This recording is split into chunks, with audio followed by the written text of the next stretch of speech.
Dari adik-adik, Romo, Suster yang terkasih di dalam Tuhan Yesus Kristus, selamat siang, Tuhan memberkati.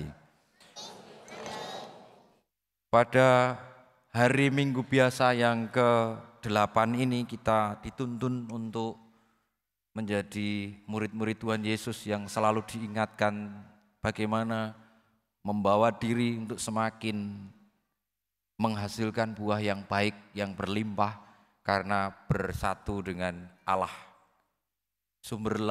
Allah lah sumber segala kebaikan dan kebenaran. Kalau kita merenungkan yang menjadi bacaan Injil tadi, Tuhan Yesus itu mengajarkan kepada kita tentang psikologi. Kalau saya yang renungkan ya. Kenapa demikian? Karena saya merenungkan kecenderungan manusia itu adalah mementingkan dirinya sendiri. Kenapa? Ya karena manusia butuh untuk hidup. Setiap orang, bahkan ada istilah cacing saja kalau keinjak itu pasti akan menggeliat, apalagi kalau manusia. Nah maka kecenderungan untuk mementingkan diri sendiri itu lebih besar daripada berpihak pada sesamanya. Itu kalau dalam psikologi saya nggak ngerti, tetapi saya pernah belajar bahwa manusia itu kecenderungannya adalah untuk mempertahankan hidupnya. Kalau dari Friedrich Nietzsche itu ada bahwa manusia itu adalah yang paling menang, dialah yang paling kuat. Nah, maka itu yang menjadi kecenderungan-kecenderungan manusia. Bahkan lalu akhirnya ketika melihat orang lain dan diri sendiri, itu yang dilihat bahwa diri sendiri memiliki selaput yang kecil, tetapi orang lain memiliki balok di matanya. Padahal sebenarnya kebalikannya. Selaput yang atau selumbar kecil di dalam mata orang lain itu bisa kelihatan, sementara balok yang ada dalam diri kita sendiri itu tidak kelihatan. Saudara-saudari yang terkasih, memang itu yang menjadi kenyataan manusia. Tetapi Tuhan Yesus juga mengajarkan supaya kita tidak lalu hanya tinggal dalam situasi itu, namun bergerak untuk apa? Untuk menghasilkan buah berlimpah. Karena berasal dari perbendaharaan hati yang baik. Maka kita yang telah percaya kepada Tuhan Yesus, yang menjadi murid-muridnya, senantiasa dituntun untuk menuju kepada hati Allah yang baik. Sehingga kita pun akhirnya tidak hanya takluk kepada situasi manusiawi yang akan membawa kita kepada dosa dan maut, tetapi kembali bangkit, tidak hanya kalah oleh manusiawi kita, tetapi menyadari dimensi keilahian kita, yakni oleh karena Tuhan Yesus dalam bacaan kedua tadi oleh Rasul Paulus pada jemaat di Korintus untuk bergerak mengikuti Yesus, menjadi seperti Dia, untuk mengatakan kebenaran, untuk mau rendah hati bahwa ketika sudah lulus tidak mungkin akan melebihi gurunya, tetapi tetap sama. Karena kadang-kadang kita ini masih tetap mementingkan apa yang menjadi kepentingan kita sendiri. Dan itu bukan suatu hal yang aneh, yang wajar, tetapi belum punya makna di hadapan Tuhan. Maka saudara-saudari yang terkasih, marilah kita belajar untuk terus-menerus rendah hati di hadapan Tuhan dan sesama. Juga di hadapan semesta ini. Karena Tuhan itu begitu baik, seperti yang disampaikan oleh Romo Yadi tadi. Namun kita kadang-kadang kurang baik kepada sesama kita. Kalau hari ini teman-teman kita, para misdinar yang akan dilantik, atau putra-putri altar yang adalah pelayan, itu hendaknya juga karena berpaut pada Tuhan Yesus, lalu menjadi berkat yang melimpah bagi yang lain.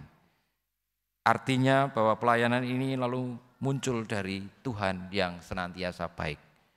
Kadang-kadang kita ini kurang baik terhadap dunia dan sesama kita. padahal Tuhan selalu baik.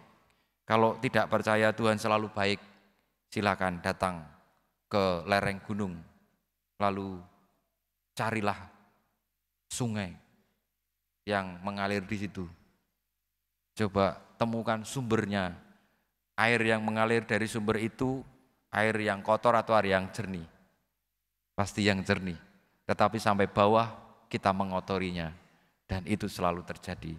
Tuhan tidak marah, Tuhan tidak menghukum, tapi selalu memberi yang terbaik. Moga-moga kita demikian juga dalam melayani, dalam hidup bersama, dalam kerendahan hati dengan yang lain. Bukan karena kemampuan kita, tetapi karena berpaut pada Yesus melalui baptisan kita, melalui kebersamaan kita, melalui panggilan kita. Saudara-saudari yang terkasih, marilah kita mewujudkan itu. Mengawalinya dari keluarga kita. Kenapa kok saya mengajak dari keluarga? Karena saya mengalami, saya terpanggil jadi Romo itu pertama munculnya juga dari keluarga.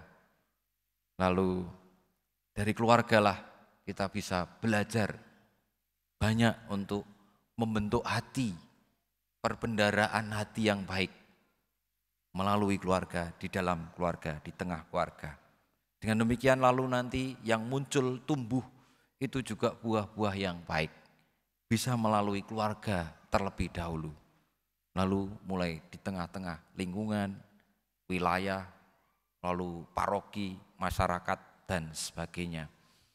Maka saudara-saudari yang terkasih, bersama setiap minggu juga kita itu merayakan Ekaristi, artinya kita berpaut pada Sang Sumber supaya tidak kehilangan arah, kehilangan asupan untuk menghasilkan buah, karena buah yang sejati itu berasal dari Allah.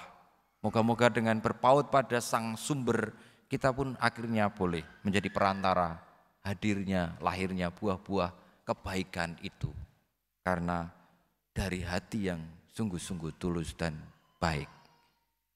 Sumbernya adalah Yesus sendiri. Maka Bapak Ibu, saudara-saudari suster, moga-moga kita semakin bahagia sebagai murid-murid Tuhan Yesus. Semakin semangat, semakin setia, teguh. Dan dengan demikian kita boleh bersaksi dalam apapun yang kita lakukan, baik di tengah masyarakat, di keluarga, maupun di gereja.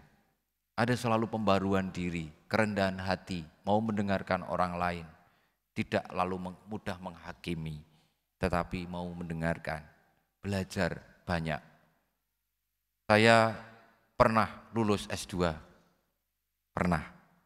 Tetapi ketika saya ditugaskan di pedalaman Kalimantan, yang tadi saya dengar Romo Yadi juga pernah di Kalimantan 13 tahun, tapi saya kalah lama, karena saya 4 tahun 9 bulan saja. Saya merasa arti S2 saya itu belum cukup. Jadi artinya apa? Saya perlu belajar sepanjang hayat. Untuk apa? Untuk melayani, untuk menjadi pribadi yang Tuhan kehendaki. Maka saudara-saudariku, marilah kita mohon berkat Tuhan. Semoga kita boleh menjadi berkat kebaikannya setiap hari. Dan karena kita menerima kebaikan Tuhan itu pertama-tama dan kita yakini. Dengan demikian, seperti pesan Santo Paulus dalam bacaan kedua tadi, tetaplah teguh di dalam Tuhan. Karena hanya ketika berpaut padanya, berjalan bersamanya, bersekutu dengannya, maka apapun yang kita lakukan tidak akan sia-sia. Dan itulah yang akan membawa kita kepada keselamatan, baik di dunia ini maupun setelahnya. Kemuliaan kepada Bapa dan Putra dan Roh Kudus, seperti pada permulaan sekarang, selalu dan panjang segala abad. Amin.